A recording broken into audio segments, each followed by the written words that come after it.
Alright, lads, today we are here on Steezy's Detroit. And one reason is we're out here testing the Honda, because there's this really cool Geico Honda bike skin that your boy liked. Shoot. Including boots and everything. So, trying to figure out which way to go. This way. Anyways, including the boots. It comes with like the boots they wore, the jersey and helmet. So I'll leave a link to all their stuff in the description. I'm cooked. Anyways, we're just here on the track. Oh, come on. On Steezy's Detroit track, mostly because in terms of Supercross, I have a couple other tracks, but this is Steezy's tracks are like my go-to, especially when it is Supercross season. We're getting the tracks that are being raced in real life, because they're only getting better, and they're really fun and great tracks to get better on, because a lot of them, it can be, they're not super difficult, but they can be pretty difficult. That is hard.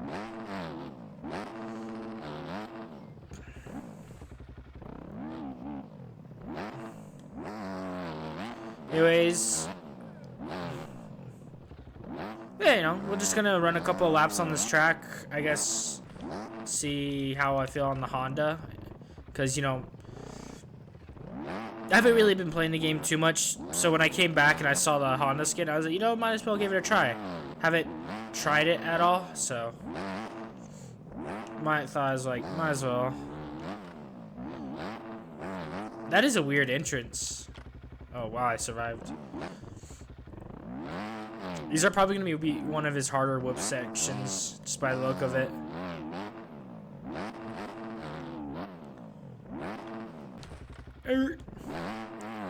But yeah, so that's really just the plan.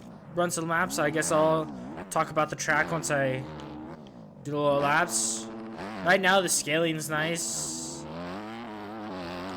Obviously I'm not the greatest at Supercross, so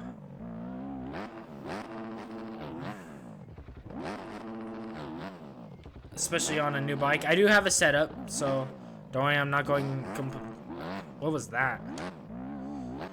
I'm not going completely stock. I have a suspension setup from GCA.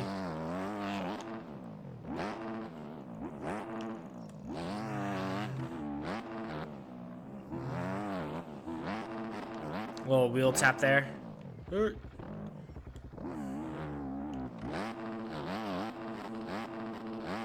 have to like slow down and then gas it to hit those whoops. Because the little lip right there. Definitely second gear in that corner.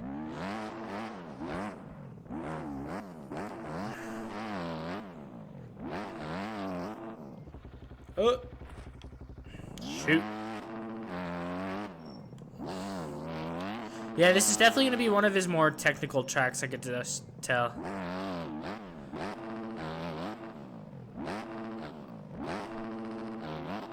Oh, I don't know if you're able to.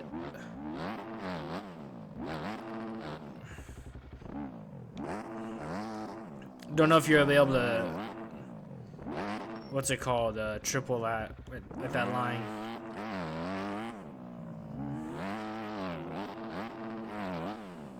Oh, shoot! You probably can quad that if you hit it right.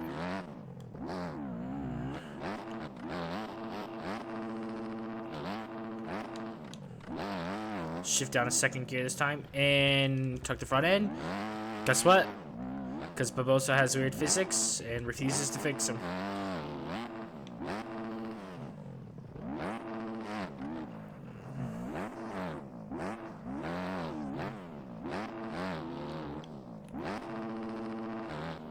One of the reasons I've been saying I haven't used the Honda too much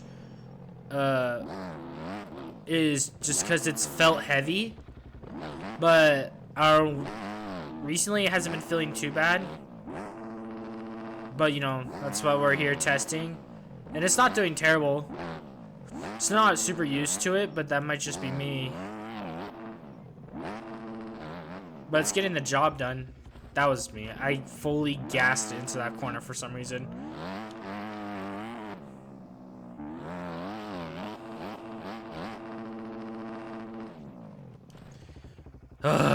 This game and its weird stuff.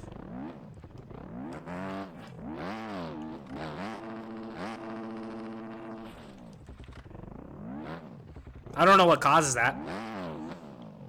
I feel like at this point it just does it.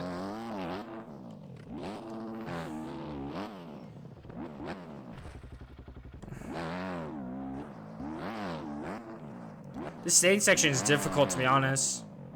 Even Glendale's staying section is a little more difficult too, because that one, though it was a little more simpler, you were coming into that staying section with so much speed.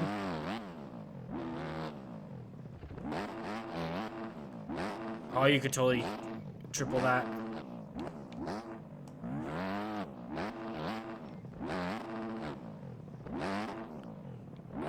Getting a hang of it now.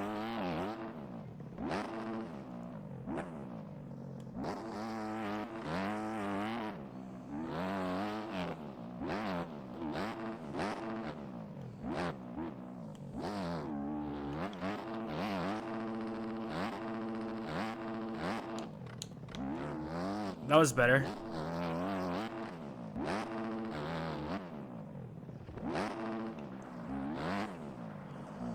Let's talk about Detroit. I know it's a little late, but that race was good. 250 race was a letdown, because even before the red flag, there wasn't like a ton going on. I mean, there was stuff going on, but like Anstey had that, which is good and all. You know, we always like to see Anstey win. What? Okay. Can't ever talk without something going wrong in this game. Like that. I don't know what that was. Anyways, but you know, it was Anstey's race. He completely won that. Let's be honest. Let's not bullcrap ourselves. He won that race. And then, like, you know, there wasn't too much going on either before that. And then the red flag happened, which sucks. But I feel like they should have just ended the race at that point. It felt a little weird to continue, but oh well.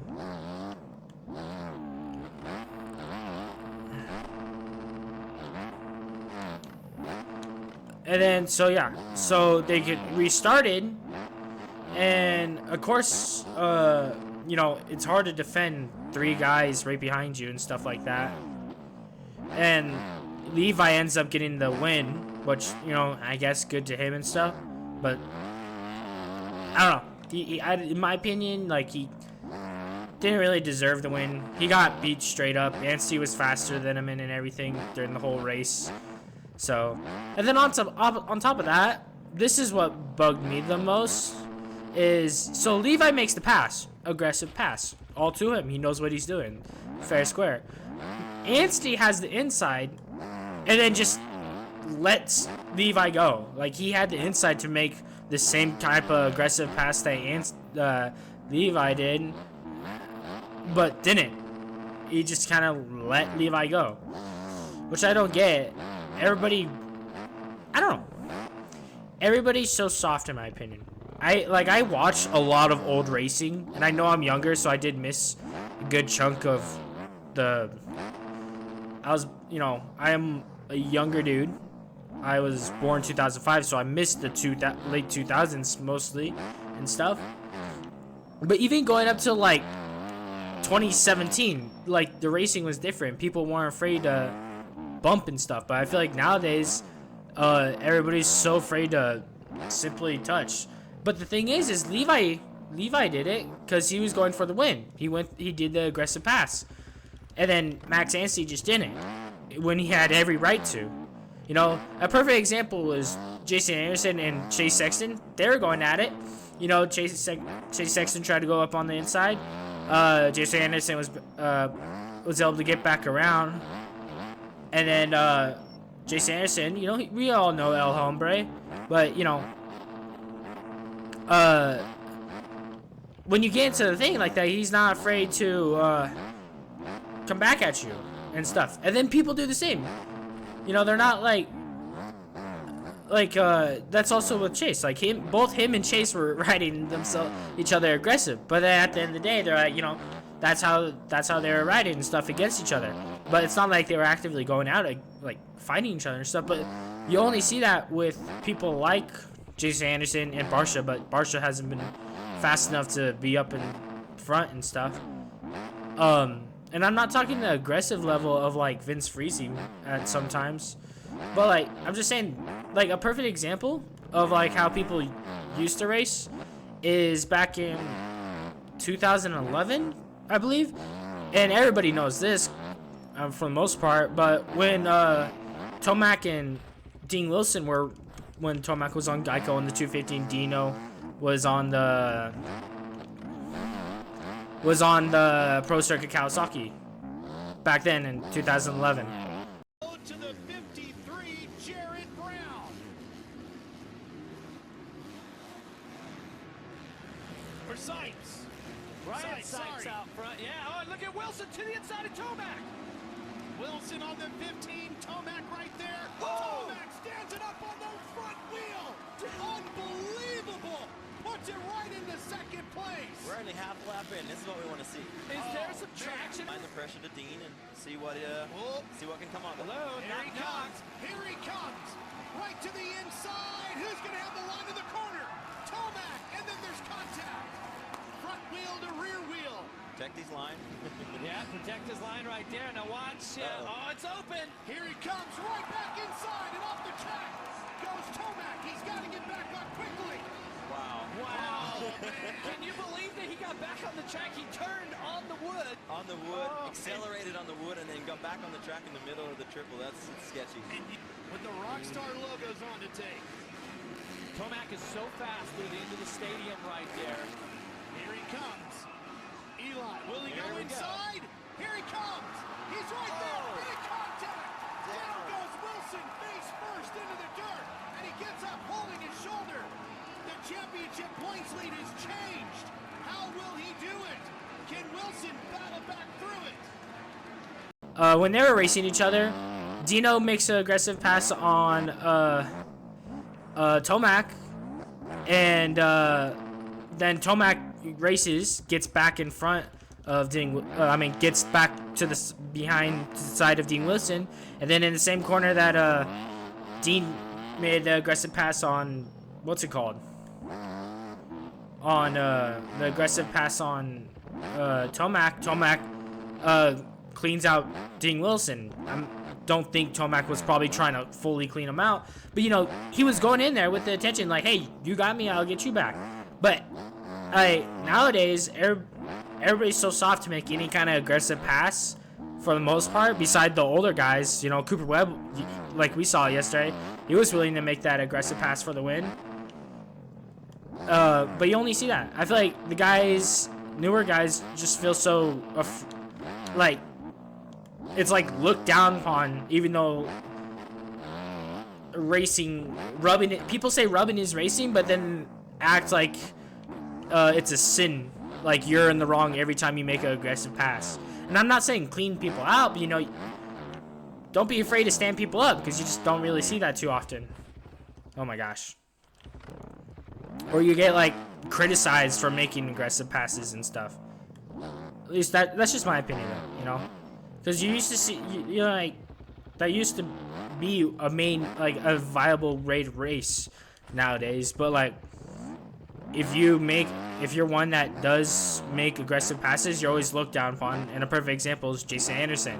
He had his championship, and obviously he was probably substantially much faster back then, but at the same time he got that championship because he was also willing to make the aggressive move, because you know, he had competition. It wasn't just him that season. You know, Marvin, Musquin, and Tomac were still there. Cooper Webb was struggling that season and stuff, but Barsha was doing pretty good that season too.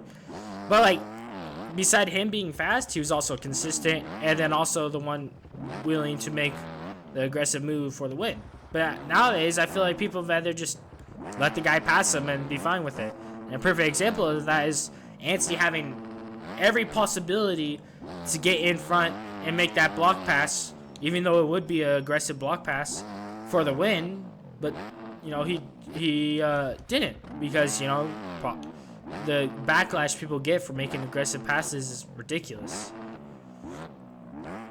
And a perfect example of people getting mad at somebody for making an aggressive pass was when Deegan took Julian Beaumer out. Even though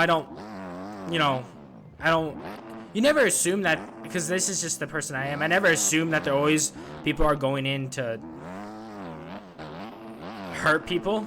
But like, he was going in to make that aggressive pass on Beaumer, and then he ended up taking him out. You know, it happens. And then, like, what I respect about Beaumer, he went back and to get back, you know. That's why I like Deegan and Beaumer, because, you know, they're pretty honest dudes. Obviously, Deegan likes to ham it up a little more than Beaumer. And Beaumer is probably a little more like me, and kind of just straight to the point. Just get the job done. But they're both willing to race and they're both willing to do what's necessary for the race win and stuff, you know. I would say Beaumer is probably a little more consistent currently than than Deegan. But, you know, any given night, when they're racing each other, it's entertaining to watch both of them race each other, because they're, for the most part, you know, fun to watch. They're going to race to race and race to win. And then, you know, I feel like that's just missing a little bit these days. But again, that might just be me. Dang it, I still can't get that quad line. And I keep getting sent over the bars. Alright, enough on that. That was my little 2 cents on some of the Detroit action. But let's talk about the track. I actually really dig this track. I would say out of all the tracks so far this year, this is probably the most difficult one, just because it's kind of the, you know, they even described it in real life, you know, it's a stadium, so it's a little more tight, and that's exactly what this is. It's a more tight technical track. You got to hit your marks better, or you're not gonna be able to, you know, do good. Love doing double front flips, but yeah, if you don't hit your marks properly, you're not gonna do good on the track. So I feel like this race could be fun for this track could be fun for racing, but the issue is the community hates doing anything new. It's so hard to find. Like, the only Supercross tracks you find are just the DDC Miami track. I feel like it's so hard to find any other tracks. And then when it comes to ranked is constantly changing their whole track list, so you have to constantly update it. So that's why I don't do that. Yeah, I just wish, you know, when it came to public lobbies and lobbies in general, there was a little more variation in the track selection. But every server is like the same 3 tracks of just Force, Velta, Walnut. You don't even get to see Walnut V2, and I personally think Walnut V2 is substantially better than the first Walnut, but we don't see that. We just still see the first Walnut for some reason. So I don't get it. But yeah, this track I feel like could be really fun for racing, because because, you know, it is technical and stuff, and so it makes more of a skill gap, which when it comes to, like I said, the public lobbies, they're all the same tracks, so the skill gap is non-existent since everybody's been riding those tracks forever now. So, you know, there's that. But I think it's really well made done. It's not hard to look at or anything, and for the most part, you can hit everything on the 250, because as most people probably would say, the Honda 250 isn't that good, and this isn't even my main go-to bike. My main bike is the Kawasaki. And then for Supercross, I also tend to run the 2024 Yamaha 250 for Supercross. So, but this is able to do everything pretty much. Might have to adjust the suspension settings a little bit, but otherwise, yeah, I would say this really good track. I suggest getting it if you want a good Supercross track to work your timing and timing skills and corner exits. Because as you can see, if you're not getting good corner exits in your corner, you're setting yourself up pretty bad for the rest of the rhythm section. So yeah, I suggest getting it. It's free. It's a great track, so shout out to Steezy once again for making really good free replica tracks for the 2025 season. You know, it's always cool to see that. And I do wish we had like a league or something that would run on these tracks. You know, because I would totally race that. There's never reside aerial and stuff. It's really hard to find anything else.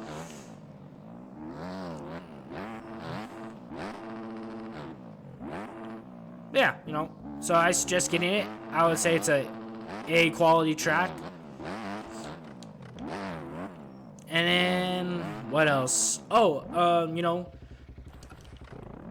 I can't believe I didn't say this or anything. What's it called? Why am I blanking? Oh, Erratic Racing, the gear brand, my gear brand, has been officially added to MXP mods. So now you could just, if you're looking for gear, you could just go straight to the virtual gear brands on section on MXP mods, and you'll be able to find my gear. Has my logo and everything. So yeah, so that's cool. Cool little development for the gear brand. Got it added finally. I have released new gear set, and when the day of this video being recorded, so go check that out. And then also a couple extra stuff to come for the gear to be released soon, so keep an eye out on that. And like I said again, I'll be listing all the names and links to the gear for the Geico set I'm rocking right now in the description. And I mean, that's really it. I guess I'll talk about the Honda. The Honda feels pretty good. You definitely need a setup on it. And maybe, because with my setup, I haven't touched the gear ratios. Actually, no, gear ratio is actually fine. It's, the wheelie. The issue with the Honda is that, it likes to wheelie a lot. Like, as you can see, coming out of the corners, my front wheel comes up pretty easily. Finally hit that section, right? Otherwise, the setup, as long as you get yourself a good setup, you should be fine if you're practicing enough on the Honda. Because it honestly feeling pretty good. If I wasn't talking, I'd probably be able to run better laps, but when you're talking and trying to run Supercross, it could be a little difficult. Anyways, I think that'll be it. It might be a little bit of a longer video, just because I kind of started blabbing off there in the middle about Supercross, but, you know, I'm excited for Arlington, right? Arlington, usually pretty good, but you never really know, depending on the track. And, yeah, so. Arlington's east, so I guess I'll say, depending on how Chase Sexton does, he could win it, but honestly, it's going to be really hard to stop Cooper Webb. He got his win now for the season. And then also, Cooper Webb has been looking really fast, to be honest. Like, they said it a little bit, but Cooper has never been the, like, fast-looking guy, but he always somehow finds ways to get those race wins. But I expect the top three to probably be, like, Cooper Webb. Top 3 probably Cooper Webb, Chase Sexton, and then Ken Roxon or Jason Anderson is a give or take. Because those guys, Ken Roxon's been really fast, but struggling a little bit to close out races. And then he just also has to make sure he doesn't make a mistake. Jason Anderson, maybe not as fast as the other guys, but he's been really good on consistency this season when it comes to like general speed. But you know, he does have his on and off races. But to be honest, this last weekend wasn't too bad for him. He just kind of what's it called? You know, he got passed. He was in a fine position, top 5, I'm pretty sure. But then made a mistake and went down to 6th place, I think. So, you know, he hasn't been too terrible. He's just been kind of like depending on the day and the track. It's been kind of on and off. So, yeah. I think that's where I'm going to leave it. Again, get this track. It's a really good track, especially for somebody that could use help on Supercross. Otherwise, yeah. Check out the gear, and I'll see you guys next time.